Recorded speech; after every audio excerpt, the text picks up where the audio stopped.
Years మీకు ఈ do ఉంటుంది కదా, అది బాగా స్ట్రెచ్ అవ్వాలి అంటే ఏం చేయాలి అంటే ఫస్ట్ బటర్, ఎగ్స్ అవన్నీ వేసి మైదాని బాగా కలుపుకోవాలి.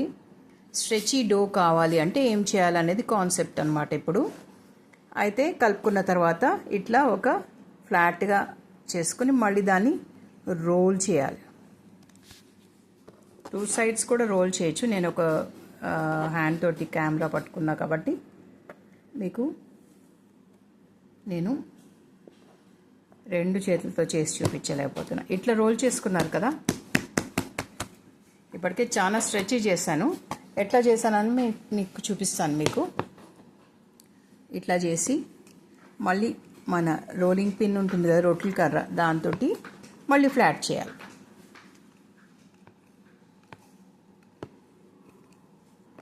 ఇలా ఫ్లాట్ చేస్తూ ఉండాలి. చేసి ఇప్పుడు మళ్ళీ దీన్ని రివర్స్గా రోల్ చేయాలి.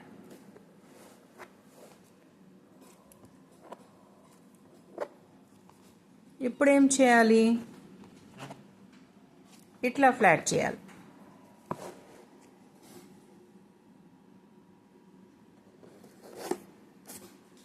ఇట్లా మనము ఫ్లాట్ చేయాలి. ఇంకో సైడ్ అన్నమాట. నేను ఇప్పుడు 2 చేతులతో చూపిస్తాను, ఎందుకంటే మా డాటర్ కెమెరాని తీస్తుంది, అదే వీడియో తీస్తుంది అనమాట. ఇట్లా మనము దీన్ని స్ట్రెచీగా ఫ్లాట్గా చేసాం కదా. ఇప్పుడు మళ్ళీ దీన్ని చూడండి, నేను ఇట్లా రోల్ చేస్తాను. ఇట్లా రోల్ చేసి ఇట్లా పెట్టి మళ్ళీ దీన్ని ఇట్లా మళ్ళీ ఫ్లాట్గా చేస్తాను. ఇట్లా మనము ఒక 100 టైమ్స్ చేసామంటే ఒక స్ట్రెచీ డో రెడీ. దీంతో మనం డోనట్స్ చేసుకోవచ్చు. Otherwise we can do the coating for the kind of anything you want to stuff in. చాలా బాగా మనకి అవుట్కమ్ వస్తుంది అనమాట. చూడండి, ఇట్లా మళ్ళీ ఇట్లా మనము దాన్ని ఫ్లాటన్ చేసి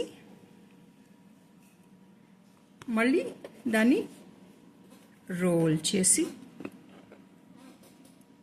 చేయాలి. ఓకేనా?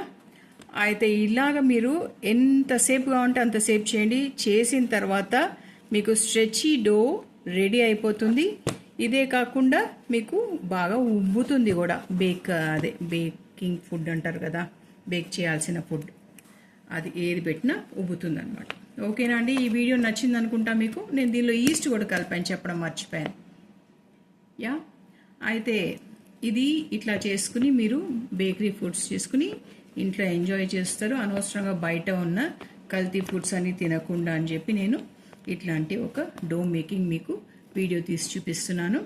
మీకు ఇది నచ్చితే ఐ లైక్ ఇట్ అని ఒకటి కామెంట్ పెట్టండి, క్యాప్షన్ అనమాట.